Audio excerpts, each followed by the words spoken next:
TPCSI fans, you want to revolutionize your sports investing habits? Allow me to tell you about WagerWire. WagerWire is an app that helps you become a superior bettor by allowing you to sync all your sports books and track all your bets in one place. See your current action, your betting history, and stats. You could also sign up for sports books and collect bonus offers. Follow them at WagerWire on X, as it's the best account on the platform. Head to App Store or Play Store now and search WagerWire and download the app. Jared, hey, we're gonna need you to tone it down with the Summer Friday thing, okay? What are you talking about? Well, for one, it's not summer anymore. Oh, really? Coconut. Also, who is this? I'm the caddy. Oh, he's my intern. Sorry, intern. I'm his intern. Yeah, he's doing a great job. No golfing in the office, okay? Summer Fridays are over. You can keep the Hawaiian shirt, but the rest of this stuff, all right? Are you grilling? Oh, yeah. Did you want a burger or a hot dog? No, grilling in the office. It's a good point. We should take this outside. No, that don't. You put that right back down. Yo, it's all in the hips. Oh, dude, come on, we gotta go. Let's go.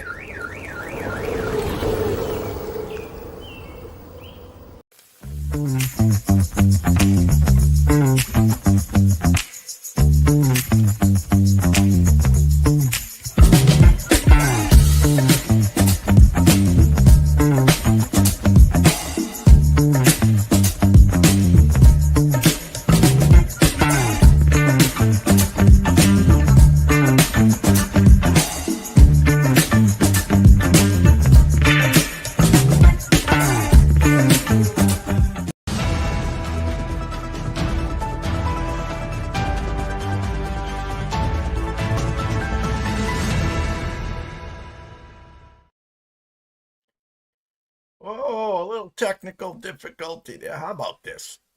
Good morning, sports fans from all around the globe. I am the host, Jeff Dawson, East Coast Sports Investors, and it's that time of the week for the Breakfast Bankroll with the infamous Mr. Paul Stone. Championship Weekend, a lot at stake. Still could have some chaos. As I was preparing for the show, just without pen and pad, I'm just going through technically how many spots I think that are open, and I can't wait to hear Paul's answer here, because I really think it's three teams fighting for one spot. I really do. Now, a lot of strange things, of course, can happen, which we'll get into. But, you know, we go from crowning a champion to a 4-team playoff to now a 12-team, and still there's going to be a lot of, excuse my French, bitching, yelling, and screaming, why aren't I in? But we'll get to that, of course. Shout out to our proud sponsors and partnerships, Atlanta Steaks and Seafood. Jump on over to Facebook, introduce you to Terry Smith. While you're there, head on over to atlantasteaksandseafood.com. Place an order today. Use the promo code STEAKS10. That's STEAKS10. Get 10% off your whole order. Terry is taking great care of me and a lot of other people on this show already. Steaks, chops, appetizers, seafood, you name it, he's got it, and perfect for Christmas parties and, of course, Christmas and the New Year. Viva Tequila Seltzer, CT Bets Austin, second to none. New flavor, came out, I think, last week, 10 days ago. Lemon added to the East Coasters Cuckoo for Coconut. Of course, now 6 flavors. Go try one where you purchase your adult beverages. And, of course, WagerWire. Head on over to Google Play. Download that app. It is free. Myself, Travis, Zach, Amber, Holly, Jay Berry. The list is on this. Will take good care of you, not just in 2024, but in 2025 and beyond. So without further ado, let's bring him in, Mr. Paul Stone. Jeff, how you doing this morning? An exciting time of the year. Man, it seems like the regular season just started a few days ago, and here we are getting closer and closer to the finish line and the revelation of the playoff teams this Sunday. So exciting time of the year, and going to be a great weekend. You know, I'm going to just do a quick scenario in my head, okay? I'll start in the Big Ten, Ohio State, Oregon, Penn State, Indiana. That's 4. I'm going to go over to the SEC, and then I'm going to obviously put in Texas. I'm going to put in Georgia. I'm going to put in Tennessee. So that's 7. You got the ACC is 8. You got the Big 12 is 9. You have the Power 5 is 10. That leaves, I guess, technically 2 spots. But I forgot to say Notre Dame. So there's technically only 1 spot available, Paul. Am I crazy? No, there's 1 spot available. I think it's clear that I'm just kind of looking at my sheet here, my notes, where I don't miss one, but in no particular order. This is certainly not the rankings, just the way that I wrote them down. These teams are in. There are 4 teams in from the SEC. I mean, we learned that, I think, Tuesday night. Alabama is going to be the 4th SEC team. So in addition to the 4 from the Big 10 that you mentioned, the SEC, I believe, with pretty high degree of certainty, is going to be represented by Georgia, Texas, Tennessee, and Alabama, which obviously there's going to be a lot of, and already has been a lot of criticism by some, with them being slotted ahead of Miami, Florida. But who you've got in my opinion, would be the 4 Big 12 of the 4 Big 10 teams, the 4 SEC teams that I just mentioned. And then you also have Notre Dame's going to make the tournament. And then the winner of SMU, Clemson, Boise, UNLV, Arizona State, Iowa State. The winner of the Mountain West, the loser is not going to be in the playoff, regardless of who it is. So that's one team, Boise, UNLV winner.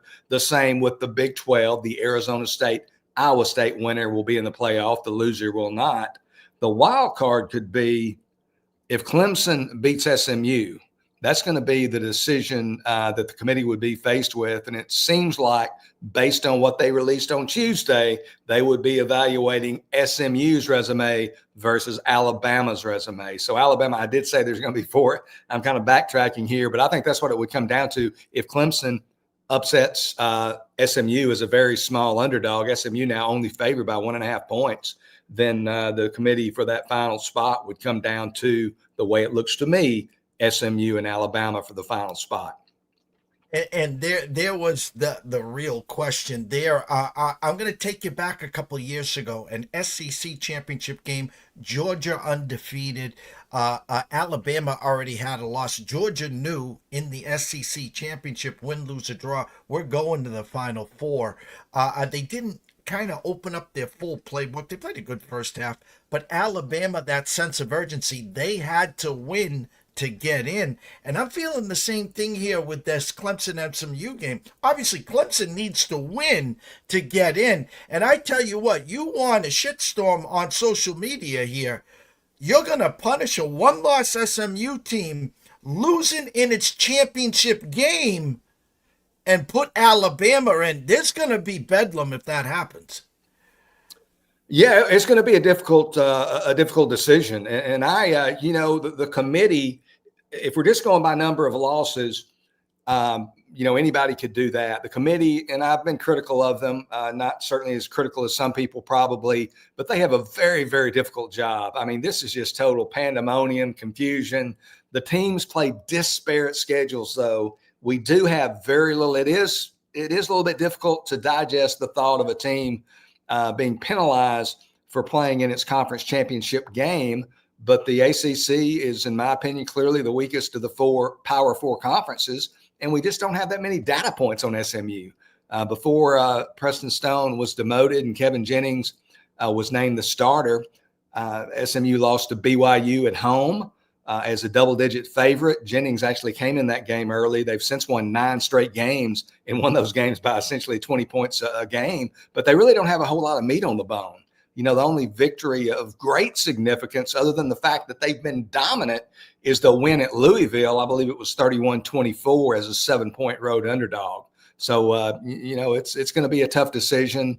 It would be, like you said, it'd be a firestorm if they picked a 3-loss Alabama team over just a 2-loss SMU team that got that second loss in their championship game. And I can understand that. One thing is for certain, no matter what happens on Saturday, as far as the results of these games, they're going to meet. I think they come out at 12 noon Central is when the program starts. So by 12:15 Eastern time Sunday, we'll know the teams. There are going to be some people going to be upset. We know that for sure. I think that's the one certainty. Well, and let's be honest here. In the SEC, Alabama in front of Ole Miss, I think you would say, and at least I'm going to say right now, the team that really deserves that last spot, if it's an SEC team right now, is South Carolina. I don't think anyone wants to play South Carolina right now. No, they don't. I know that's kind of been the popular refrain. Everybody's kind of jumped on South Carolina's boat, and I understand it. It's a very difficult – I mean, I was speaking just a moment ago about the difficulty of the task presented to the committee. And, man, you can make an argument. The Alabama, Mississippi, South Carolina slotting, how do you slot those three teams? I mean, we can make an argument for all three because they all have their bright spots and they all have their blemishes and warts. So, you know, South Carolina out of the gate in their opener, and it counts. It was the opener, but they almost got beat by Old Dominion. You know, they won that game by 4 points, a very close game. At home, they got drubbed by Ole Miss 27-3. Was a great performance at Alabama. That's been their only loss, since about mid-season, 27-25. So they are, they have certainly a claim, but you just gotta the Ole Miss loss. I think being so decisive and being dominated probably put them on the outside looking in. One thing I'll say about South Carolina in their favor, and I know they can't consider officiating. And I'm not one of these guys. I don't talk about officiating hardly at all. But, man, there were some bad calls in that loss to LSU there at home. They lost 36-33 back in September. And, man, that was one for the ages. They really hate to say they got hosed. But if I was on the committee, I'd be saying, man, in truth, they won that game, So that was a difficult pill to swallow. And ultimately, that result, the loss to LSU at home and then the, getting beat decisively by Ole Miss will have South Carolina on the outside looking in. But again, those three SEC teams, it's a very no great teams in that conference, but a lot of good ones and a lot of parity. So it's very difficult to sort it all out. And I think the committee in the first year of the 12 could really make a statement here because, listen, it's like me for 2 decades in the Patriots, and the Patriots got every call. Tom, it was never making a bad throw, yada, yada, yada. We're kind of hearing the same thing now with Kansas City and Mahomes. They get every call. People get sick and tired of seeing the same teams winning over and over. This Alabama team, no Nick Saban now. No Nick Saban. And now I like Coach DeBoer. I know you do too. But this would be one hell of a statement to say, hey, it's just not your year this year, guys. You had 3 losses. 2 losses we're putting you in. Don't worry about it. It's just that third loss is rubbing us the wrong way. And it didn't matter if it was a South Carolina, if it was an Ole Miss. I don't care because we wouldn't even be talking this if Miami didn't poop themselves last week in Syracuse. Yeah, that's true. I mean, and again, reasonable people with a lot of history and knowledge and different ways of approaching it can disagree. I mean, I'm really on the side of, and I'm an SMU guy. I have relatives. I live 120 miles from the campus, have relatives that went to SMU. And if I had deeper pockets, I might have gone to SMU, but that's quite an expensive private school. But, I was just looking at Kelly Ford, does a great job with power ratings. He has Alabama 8.5 points ahead of SMU. I think that's a little high. Jeff Sagarin about a field goal, Alabama over SMU. They just play such a more difficult schedule. My personal leaning would be I would pick Alabama over an SMU team losing to Clemson. So we're on opposite sides of the fence there. I don't take it. I'm not going to penalize Alabama for being Alabama, nor am I going to give them any bonus points. SEC fatigue, in my opinion, shouldn't enter into the picture. We got to reward these guys, blah, blah, blah, blah, blah. And we get to see this team every year. Let's see another team. That shouldn't be part of it. It should be who is the best team and nobody who does power ratings.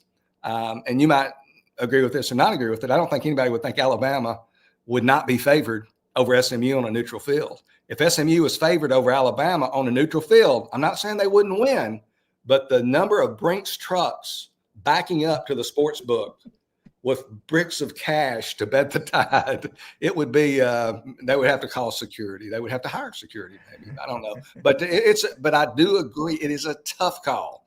And if they put in SMU over Alabama in the event SMU loses to Clemson, from a standpoint of a fan and a guy from Texas, I'm probably going to kind of like it. But, I'm trying to be just use all the, the numbers, the power ratings, things like that. These teams, again, over and over and over. It's not always how you play, it's who you play.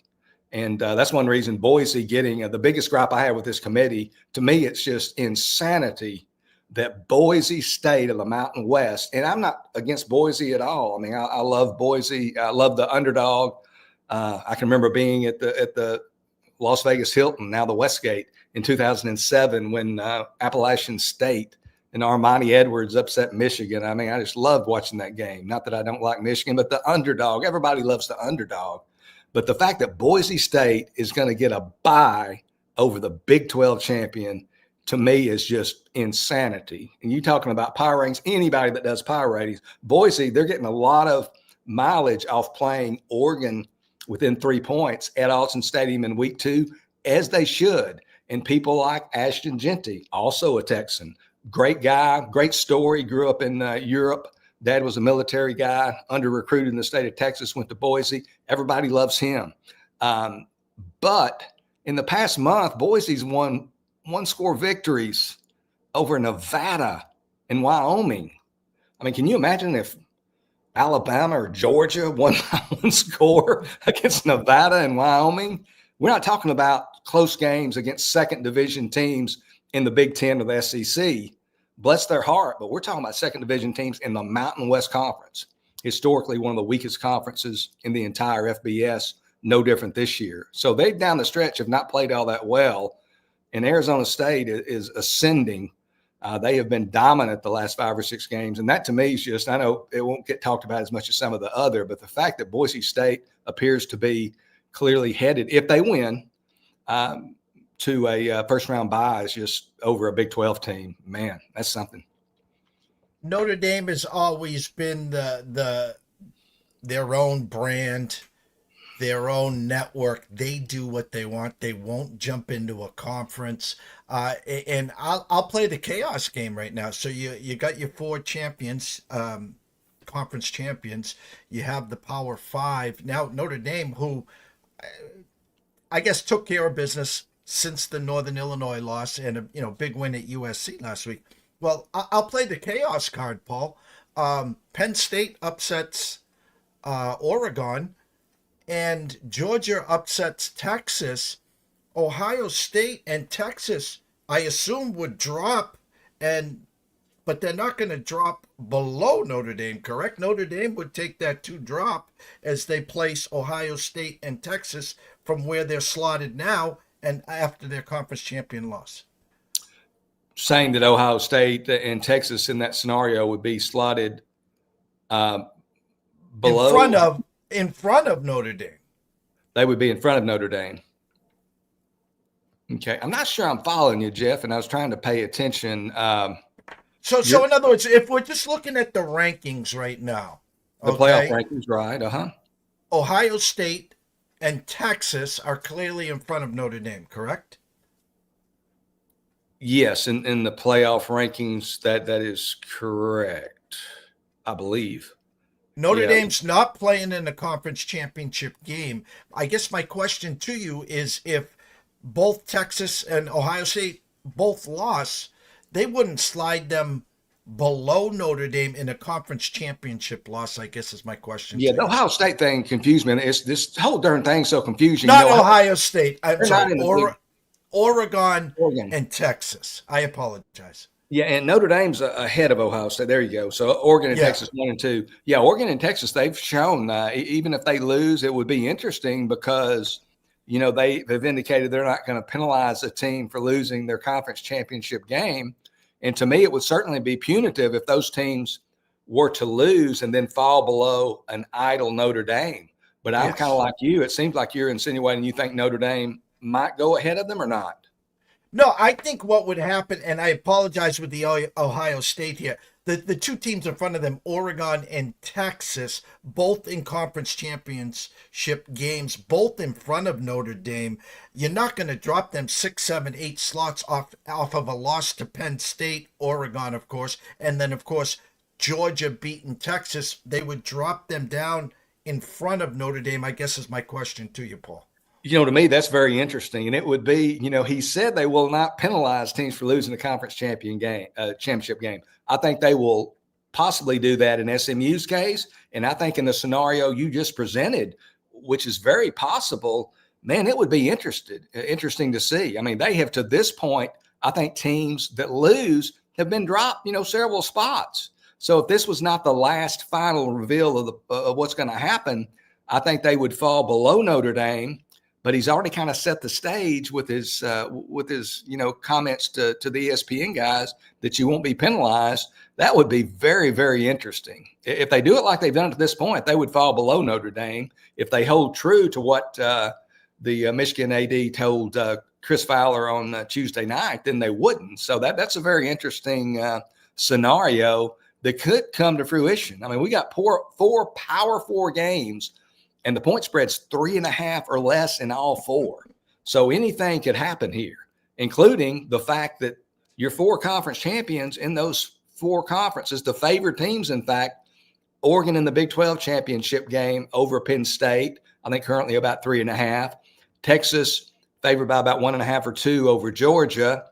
And then going to the ACC, SMU, I think now just 1.5 over Clemson. And then lastly, Arizona State favored, I believe, by 2.5 over Iowa State. If the favorites win all 4 of those games, which is unlikely because they're very tight spreads, but if the favorites win all 4 of those games, you're going to have teams winning the conference in all 4 of those situations that were not in that conference last year. Texas was in the Big 12. Oregon was in the Pac-12. Arizona State was in the Pac-12. And SMU was in the American Athletics. So college football is crazy these days. You almost need a team of associates to keep up with all this stuff. It is quite confusing, and that's not even to mention the NIL and the transfer portal and just all that's going on. It is a different ball game, and now we've got a lot of pandemonium this year and potential chaos because we don't have. Not only do we not have a great team at the top, I don't think we have 2 or 3 great teams at the top. We have a lot of good teams, and I think it's quite interesting, but it is a very difficult challenge. I can't say that enough for the committee to sort this all out because there's just a lot of teams that are kind of at the same level, and you can make arguments, again, for one or the other or both. It's funny, the look ahead, I think they really want this too. Notre Dame 3.5-point favorites hosting Alabama. And of course, we know the past history of Notre Dame versus an SEC team, the speed. They've had troubles with Clemson as well. So I think they really are kind of hoping that game gets there. But before we get to your recommendations for the weekend, I don't think I'd be doing my job without bringing up Ohio State 19.5-point favorites against a Michigan team. I always bring up Harbaugh, loses the first 9 years to Ohio State, finally beat them, get to the Final Four. Next year, beat them again, and then win the championship, drop the mic, and of course now coaching the Chargers. Ryan Day against teams 47-1, 19.5-point favorites here. And listen, I thought it'd be a good game. I didn't think they would lose this game. Is it championship game or championship or bust for Ryan Day? What's your thoughts with Ohio State moving forward here? Yeah, I mean, obviously he has a lot of detractors. Everybody wants you to win the national championship every year. And I don't think Ryan Day's demeanor, the way that he carries himself, I don't know that he's developed a bunch of equity. He doesn't seem like he's kind of I hate to say he's a little bit of a villain, but I think he is. And I think he kind of demonstrated that on Saturday with his response to the potential melee there on the field following Michigan's victory. But I mean, what this comes down to, and I talked about it, I think, on your program and on others, and many other people I think did as well, is Ohio State's got the best roster in college football when you look at 21 of 22 positions. And I hate to knock a young man, but for whatever reason, with all that NIL money, they did not get a championship level quarterback. They got a young man from Kansas State who probably wasn't going to win the job over Avery Johnson. Their quarterback now at Ohio State, Will Howard, who has an interception problem. He threw interceptions at Kansas State. He threw 2 critical ones against Michigan this past Saturday. He threw one deep in their territory that prevented deep in Michigan's territory that prevented likely Buckeye points, perhaps a touchdown, and then he threw one that resulted in Penn State touchdown. So 2 critical interceptions, one deep in the opponent's territory, one deep in his own territory. And that's what it comes down to. I mean, Ohio State, to me, is the best team, but at the other 21 positions. But if Will Howard is not taking care of the football, their floor is perhaps a little bit lower than some of the others. So, but to answer your question, your original question, I don't know for sure. I mean, he's had a lot of success there. Obviously, that stings the locals there when you lose to Michigan, such a heated rivalry, and you've lost now to them several times in a row. And again, they want you to just win every game and that type of thing. But I would think he would at least get another year. But I would think he would be, pretty much on thin ice. But I would be surprised if they didn't win the national championship if he got fired. All right, we're going to take a quick 25-second break. When we come back, Paul's got 2 recommendations for the weekend. Stay tuned. Yourself a merry little Christmas night. And have yourself a merry little Christmas.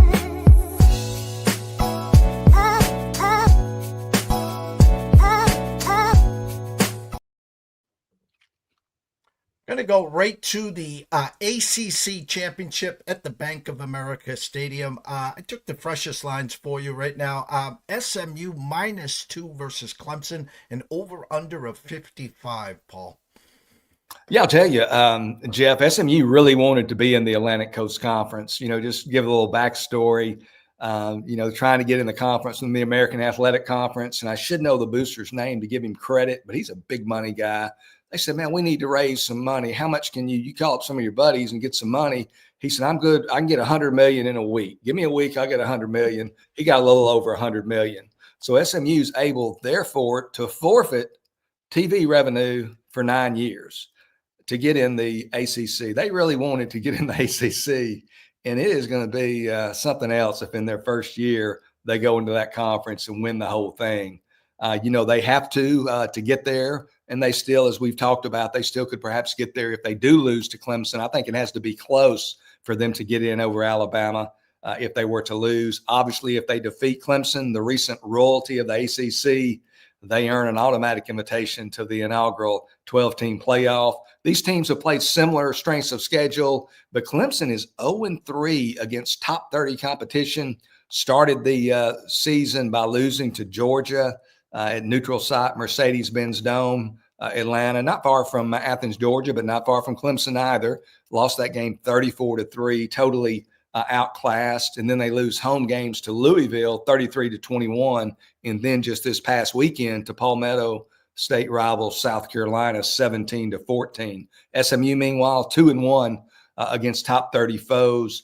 Their most notable victory this season being the aforementioned 34-27 victory over Louisville as 7-point road underdogs. That's a good Louisville team, so that's a solid victory. Their lone loss, as we talked about, came against BYU 18-15 back in early September. Mustangs favored by double digits in that game. Preston Stone started that game. Kevin Jennings relieved him in the first half.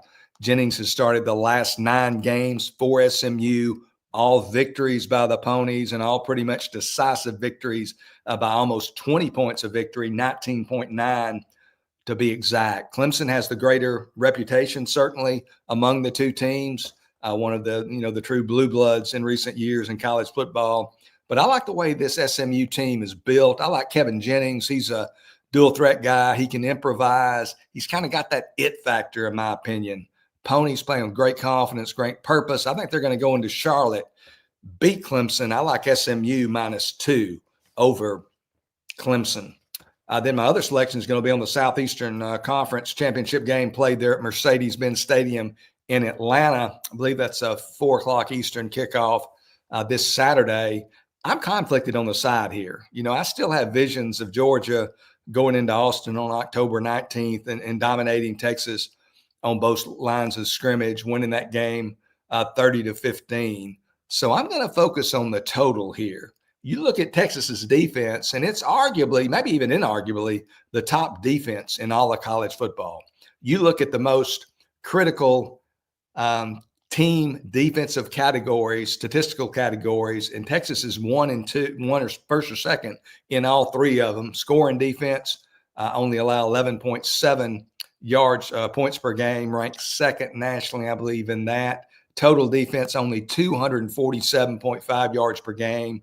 And then through the air, passing defense only allow 143.7 yards per game. So Texas got a very good defense, and they lead, not surprisingly, they lead all of college football in yards allowed per play at only 3.8 yards per play against an SEC schedule. So under 4 yards a play, a really tough defense. They did give up a season high 30 points to Georgia back on October 19th in that first meeting, but extremely misleading as 4 Longhorn turnovers set the Bulldogs up with short fields on multiple occasions. In fact, Georgia, their touchdown and field goal scoring drives, they only had 1 drive over 34 yards. So they had to go a very short distance. Their 3 touchdown drives, 13, 34, and 89 yards, their only significant drive of the game for touchdowns. And then their field goal drives, only 13, 25, and 4 yards. So they didn't move the ball on Texas at all. Only finished the game with 283 total yards,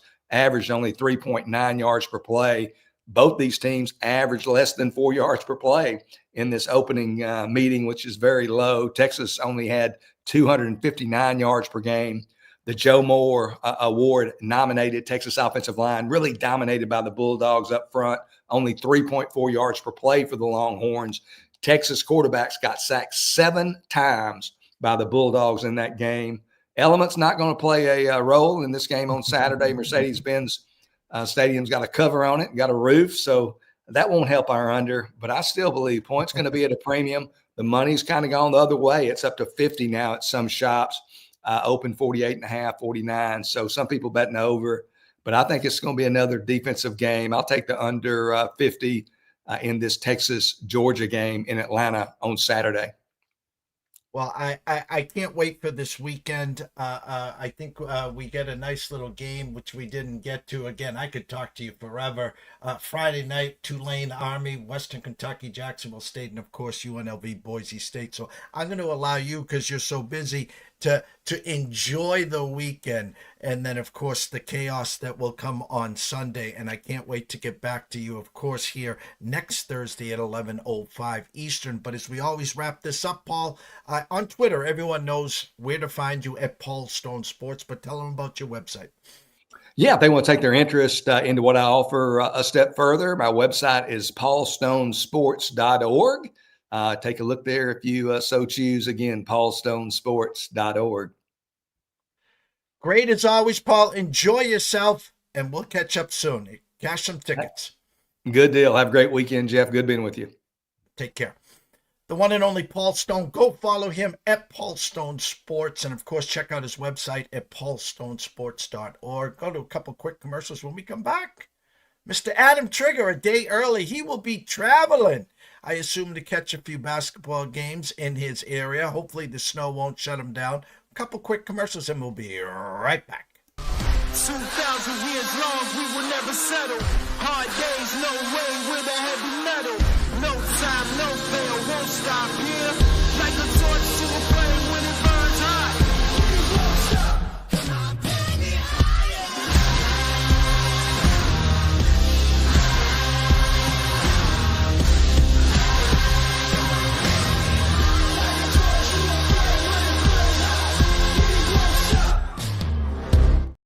TPCSI fans, you want to revolutionize your sports investing habits? Allow me to tell you about WagerWire. WagerWire is an app that helps you become a superior bettor by allowing you to sync all your sports books and track all your bets in one place. See your current action, your betting history, and stats. You could also sign up for sports books and collect bonus offers. Follow them at WagerWire on X, as it's the best account on the platform. Head to App Store or Play Store now and search WagerWire and download the app.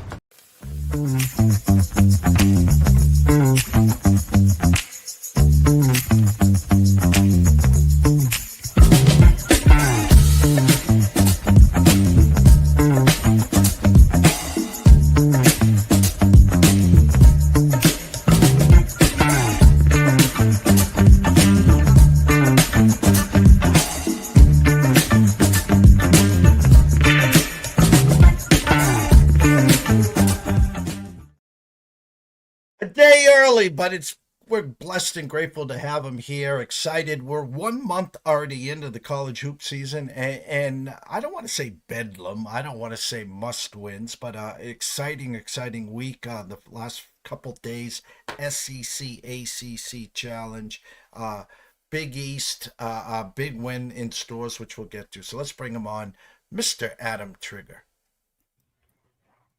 What's going on? I've messed everything up. I don't know who Adam Kaufman is. I'm sure he's a great dude, but I messed everything up coming on a day early.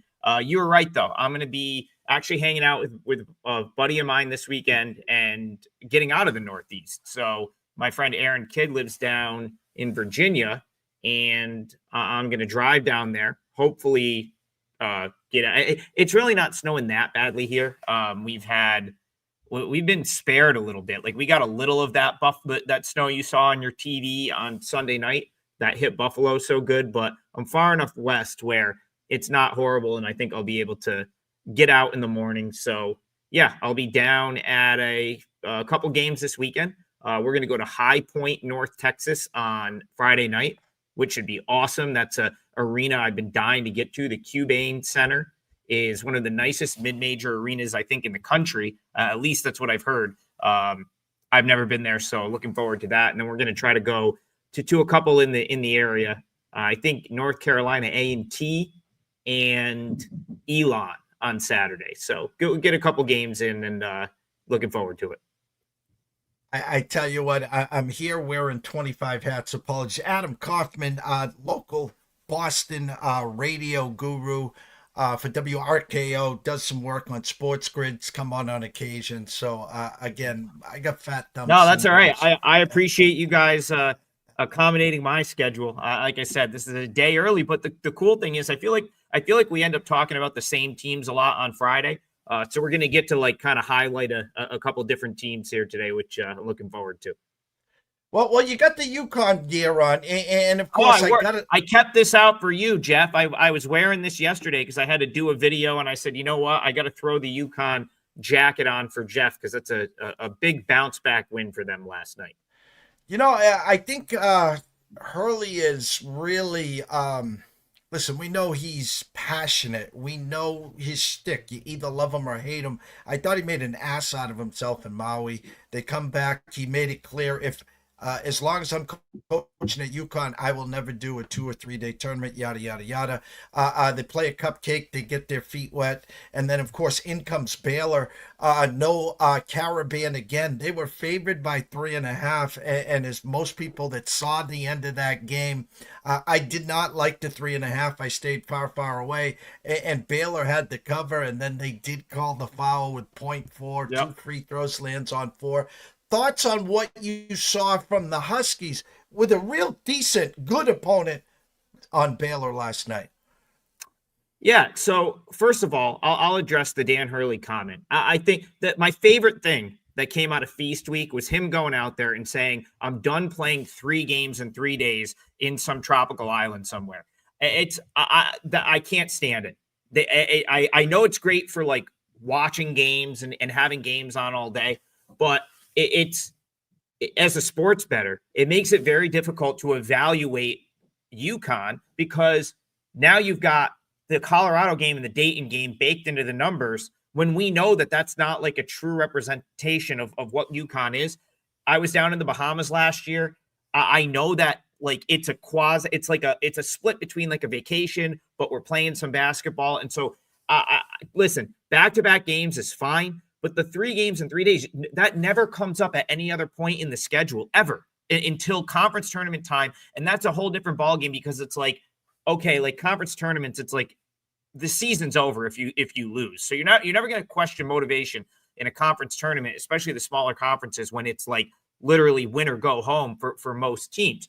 But yeah, so I totally agree with that. I'd like to see more teams get away from these. Like, why are we even playing a tournament? It doesn't matter who wins. No one cares who wins the Maui Invitational. It's not like a thing. Like you don't get like, you know what I'm saying? It's just, I could go on and on about that. But to bring it back into betting, which is why I even brought it up in the first place. A lot of times I think you can take those results, and if you're willing to swerve them a little bit or fade them, like in this case, yesterday I talked about, liking UConn -3. For a big reason for that is, things didn't go their way out in Maui, and now they kind of have to get back to business. Whereas you're going to see teams on the flip side where they have a ton of success at one of these, and suddenly, it's back to real life a little bit. And they lose their next game because now they've got this self-inflated, like, oh, we just had this huge win in Maui, this great, and a lot of those results are just irrelevant. I played Northern Iowa last night on that same sort of token where they went down to Orlando and they were awful against St. Bonaventure and North Texas.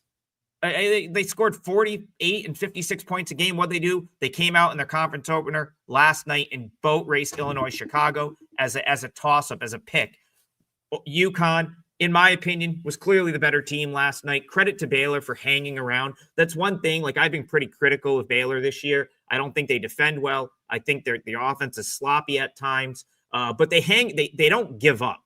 And now we've seen it twice. Like, they could have rolled over against St. John's, battled all the way back to win that game. You referenced the foul at the end of that game. It was the right call. He got the foul off with 4/10 of a second left. And you know what? If DR doesn't go to the line and hit both, that 3 almost went at the buzzer. I'm interested if it would have counted or not. But the 3/4 court shot hit back iron, to potentially cover. If he misses one of those, maybe that's tying the game. So, credit to Baylor for hanging around. But I'll say this about UConn. Dan Hurley and that staff, it's the best coaching staff in the country. A lot of those guys, when was the last time we saw a team as dominant as UConn not lose their assistant coaches to like places like Siena, like Wagner, like, these smaller Northeast schools that are all looking for coaches? No one wants to leave because coaching at a small school is tough now. And UConn's going to benefit greatly from that. So they maybe lose Caravan. They maybe lose some guys from last year, but that coaching staff is as good as it gets. And when they're focused and they want to win a game and put together a winning game plan, they will. So, yeah, credit to UConn for bouncing back. I thought they would. And if you bet UConn, you're on the right side of some late game stuff, or I guess we'll say. Well, I'll just say this because the announcers brought it up a couple times. They brought up the hint. Well, people are in Vegas and people are going to stick and stay for this. And technically, with 0.4, you don't have time to get a shot up. So technically, as a coach, Diarra makes the first one. He's just supposed to front iron the second one because they don't have an opportunity to get a shot. Well, yeah, up. because that's right. The only way you can really get the shot off with 0.4 is exactly how Baylor got it off at the buzzer, where it's like your momentum's going toward the hoop and you literally just catch it and almost flick it like it's like a volleyball, or set it like a volleyball. It's the only way you can get it off with 0.4. So yeah, you're probably right there. Before we dive into 2 of the games you want to break down today, I've been watching a lot of games just for the eye test. Again, we're rounding into form. I know UConn goes to Texas, then they go to Madison Square Garden and face Gonzaga. I think if you ask Coach Hurley if he could get a split, I know they play well at Madison Square Garden. The place is going to be rocking. I think the Texas game will be a good test for them as well. But a lot of big games. I watched Kentucky go into Clemson, and Clemson storm the court and beat them. Where I'm going with this, and this, I know Syracuse was down their leading scorer. Tennessee boat races them by 30. But I'm just going to say this right now, and it doesn't mean squat. It's December 5th. But I'm going to say right now, Adam, is it fair to say pound for pound, the Vols right now are the best team in the country? They're one of them, Jeff. I hate, like, so for example, like I talked about this on a show yesterday. I would have said Auburn before yesterday, right? Like I thought they were the most impressive on both ends of the floor coming into yesterday's game. Do I think losing at Duke is a big deal? No. I really don't. And it's like I really would rather talk about the 8 teams at the top that are all really close, or the 6 teams that are all really close. Like we're just making up stuff to talk about at this point. Like it's just irrelevant. Like come mid-January, when you've had to go and play a road conference game and then come back home and play Kentucky, if you're Tennessee, and then go out to Missouri, that's when we can start to say, okay, this team might be the best team. This team might be the best team. Right now, there's a group of probably 10 that are all really good, maybe 8, 7 that are all really good basketball teams. Do I think that Auburn just suddenly 24 hours later, just because they, lost at Duke are not the best team in the country? No. But at the same time, like I'm not going to argue with you if you say the Vols. Like it's one of the things that make me dislike the top 25 poll. I don't think we should have a top 25 poll until February. I've always said that. It's like, it's just very irrelevant. It's good. It makes good talking points, but got especially now, right? Like this isn't like 10, 15 years ago where we've got like similar teams coming back and there's continuity. A lot of these teams, like we've only seen Louisville play 9 games, right? We're going to have to start judging them on what they are because there's nothing else to go on. I think that's something I've made the point to do a little bit more in my own handicapping. That's helped. 9 games in, you're going to have to start judging teams on what they are this year, but still like the real elite teams, I don't think you can say matter-of-factly who the best 5 teams in the country are until they start winning consistently in tough games, and we won't know that until January or February. I thought it was the perfect storm for Duke at home, the Crazies, with Auburn just flexing its muscles, winning the Maui. And then again, the eye-opener, and again, I was on Sports Grid last night at 8:30, and I did say, we did like, I thought both Duke, even though 3 at tip-off, 2.5 some spots, but I thought the real perfect spot, and hats off to them, Creighton beating Kansas last night. Yeah, no, I mean, listen, playing true. There's a reason, Jeff, there's a reason the MTE came about and why these coaches would rather play in a ballroom down in the Bahamas or in a small gym in Maui, right? There's a reason for that. It's because going on the road and winning in college basketball is difficult, especially beating quality teams on the road. Going down to Clemson and beating a good Clemson team at Little John Coliseum is tough. Like going out to Creighton and beating a good Creighton team, even if you're the quote unquote number 1 team in the country, that's a difficult ask, right? I said Auburn I thought was the best team going into yesterday, winning at Cameron Indoor. I couldn't bet that game because I give Duke like 5.5 points for home court at Cameron Indoor Arena. So that, but it's why I'd rather get college basketball back to playing mostly on campus, because I feel like you can really truly assess teams when you get to see them go and play in tough environments as opposed to playing at home, rather than like, let's go play 3 games in 3 days and, down on some tropical island. That's my whole point there. 2 games that you want to break down today. We're going to bring up the first one right now. Radford -4 at NC Central, over under of 140 and a hook. Yeah, so this is an interesting Radford team, and first of all, I like teams like Radford that are at the mid-major level that have a little bit, like, they don't need to just go and pick up a paycheck and play and just go get their teeth kicked in by like the major schools. They've got enough funds in the athletic department where they can schedule a home game. They can go and play like teams that are in their sort of caliber of team on the road. They still went down to Clemson and played a game, but like they've put together a competitive schedule that I feel like I can judge them off of.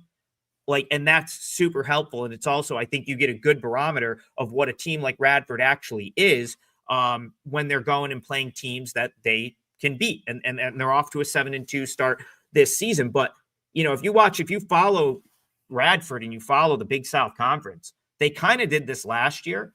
And then they finished last somehow in the league. Like, ended up last year, they had a win over West Virginia. They had a 3-point loss to a very good James Madison team. They beat Marshall, and then they went and they got into Big South play and went 5-11. So I'm trying to sort of I'm wondering, is the other shoe going to drop with this Radford team at some point? They definitely lost some talented players. Kenyon Giles now over at Greensboro having a great season. So I look at this stretch of games that they've played, and I'm wondering if this is maybe where the dud comes for them, because, they went to Clemson. From Clemson, they went down to Daytona Beach, played 2 games in an MTE. They then went up to St. Francis in Pennsylvania and played over the weekend. And I had that game. You want to talk about last second stuff, Jeff? I had St. Francis plus 7.5 over the weekend. The St. Francis coach was calling the dogs off, saying, don't foul. Let's call the dogs off. We'll take the 7-point loss. And the kid from Radford ran down and just laid it in for his boys, probably. Got them the cover, won by 9. But the reason I bring the game up over the weekend is I felt like Radford kind of, it wasn't their best effort. They gave up a lot of open shots. St. Francis just didn't have their best shooting day.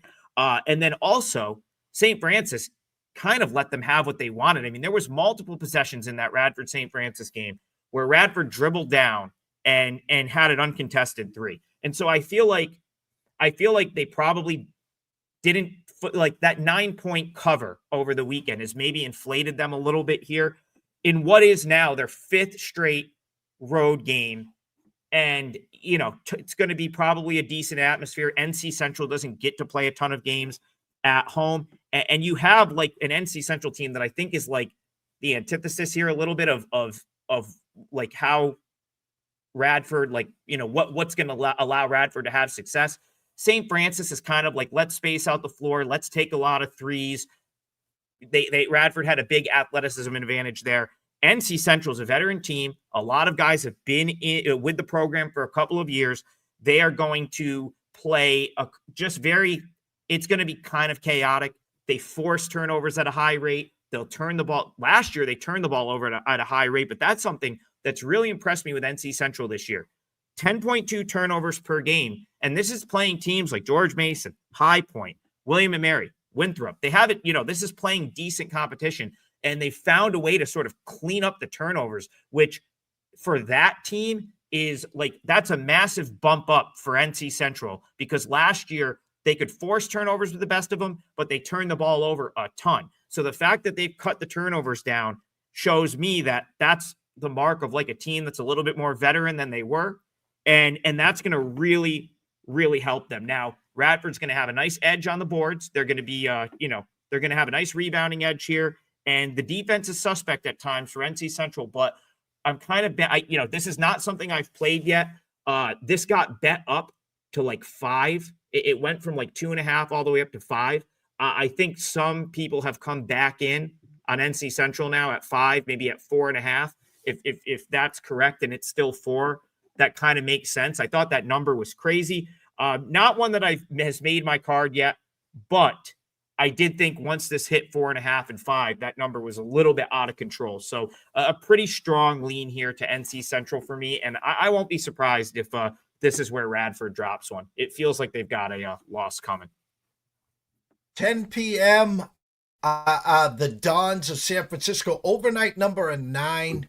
Now 7.5 versus the Billikens of St. Louis, and over under a 152.5. I think it was on Monday. We cashed a ticket with the team total over against the Billikens here.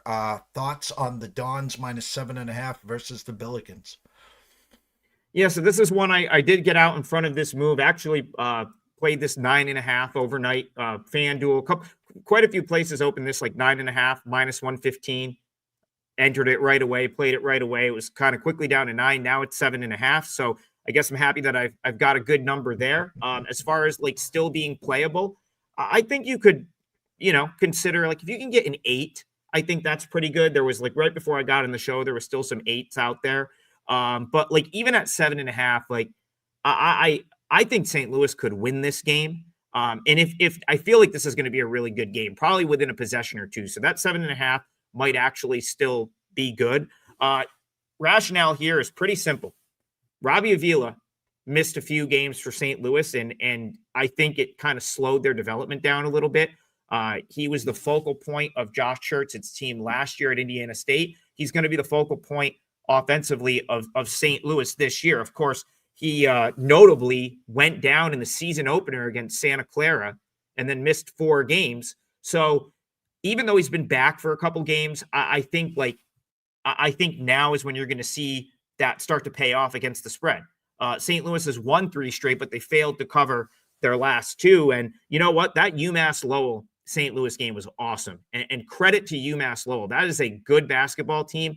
I'm not going to really hold it against St. Louis there for barely beating them. That was a 93-90 final. And that's the other thing. I do think like St. Louis comes into play 243rd in adjusted defensive efficiency per KenPom. Josh Schertz is not a defensive coach per se, but I don't think this team, Jeff, is going to finish like outside the top 250, at full strength defensively. So I think that they maybe can turn it up a little bit defensively. And we've actually talked about San Francisco a couple times on this show. I was wrong about them against Memphis, ended up being right about them against Clemson, not having the guts to take it, which I'm kicking myself for. But I've kind of noticed a trend here with San Francisco. And it's when they get when they can get to the rim and they get what they want inside, they've won and they've scored a whole bunch of points. Cal Poly, 86 points. Boise, 84.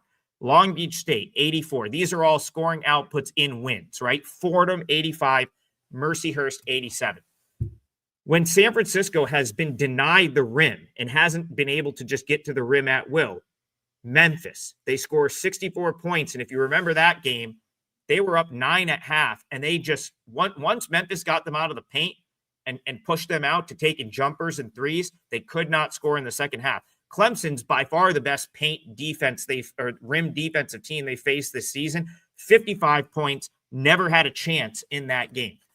I think this probably falls somewhere in the middle. And for the reason for that is I think St. Louis is going to score here. Robbie Avila running the pick and roll is as efficient. Like Josh Schertz pick and roll with Avila is as productive as any in the country. I think at worst, they can probably get to, they're going to be able to hang in this game. And they can probably get to mid 60s or mid 70s for a point total. I just don't think like this St. Louis team with Avila and Kalu Anya, who are the 2 bigs. Anya comes over from Brown, and he's an athletic guy down there in the paint. Avila, not so much athletic, but he's still 6'10". He's still going to like provide some resistance at the rim. I don't think this is going to be a game where San Francisco comes out and drops 80 plus. And so for that reason, like I'm just doing the math here. How is San Francisco winning by more than 9 if they don't score in the 80s here, right? Because like it's probably not happening. So I think you either have St. Louis come out, play one of their better games of the season because they're very much capable of it and win this game, or they're just like San Francisco is never really able to pull away, and St. Louis hangs around and has it, 2-3 possessions. So that was the appeal for me, taking the 9.5 overnight. Even at the current number, like I really feel like this is going to be a very good game. St. Louis has a couple of losses already this year against light competition. They lost the Santa Clara game, and then they had a really bad, ugly loss to, I think, Wichita State. So that this is kind of a game that they feel like they have to, turn in a good result in. And I think they get one. So I really like St. Louis. This was something I played at 9.5. And even at the current number, I really think they hang around here tonight and make this probably be one of the better games of the evening. Well, again, we can't thank you enough for jumping in a day early as you travel, span the globe for some college hoop games tomorrow and over the weekend. Adam, the scroll has been going the whole time. Everyone knows on Twitter where to follow you at Adam Trigger WT. But as we always end this segment of the show, tell them what you have for them at Wager Talk. Yeah, Wager Talk just put up a great special that's like every single play the rest of the year. It's very heavily discounted. So for me, that's all the college basketball. And I'm on a 6-1 run in the NFL. So that's finally turned in my favor. The first 10 weeks were not great. The last 3 have been awesome. So hopefully we continue that.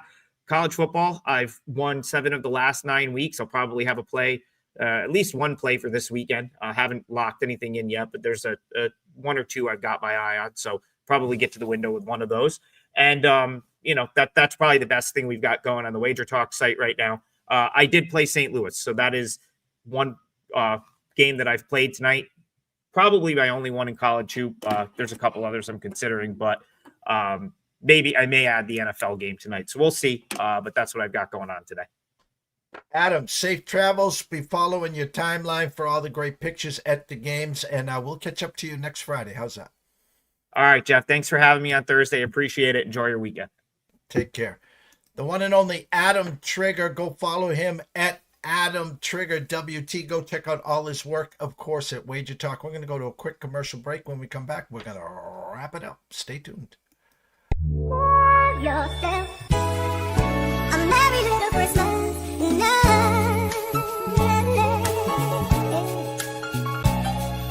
And have yourself a merry little Christmas.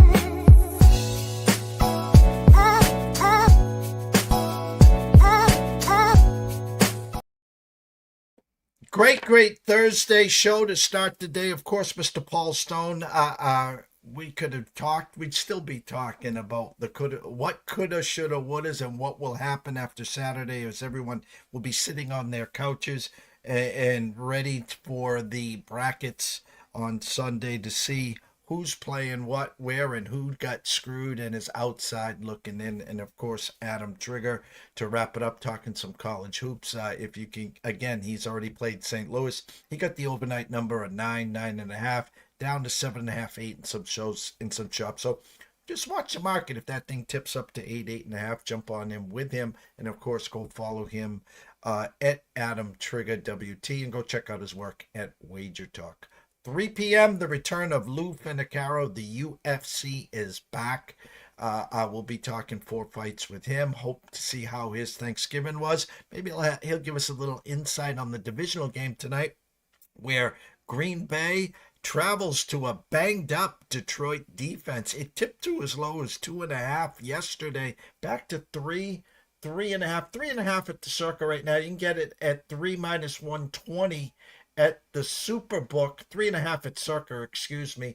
3 on DraftKings. 51.5 is the total there.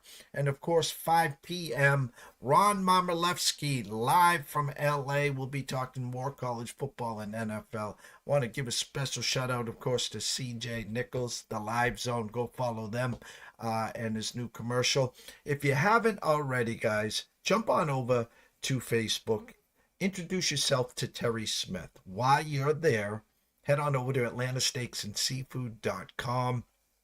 Place an order today. Use the promo code STEAKS10 and get 10% off that order. Place an order today. You could be cooking or grilling, I should say, by the weekend, if not Monday, of course. So, guys, have a great, I would say morning, but morning is over, afternoon, and we'll be back at 3 o'clock. We shall see you soon.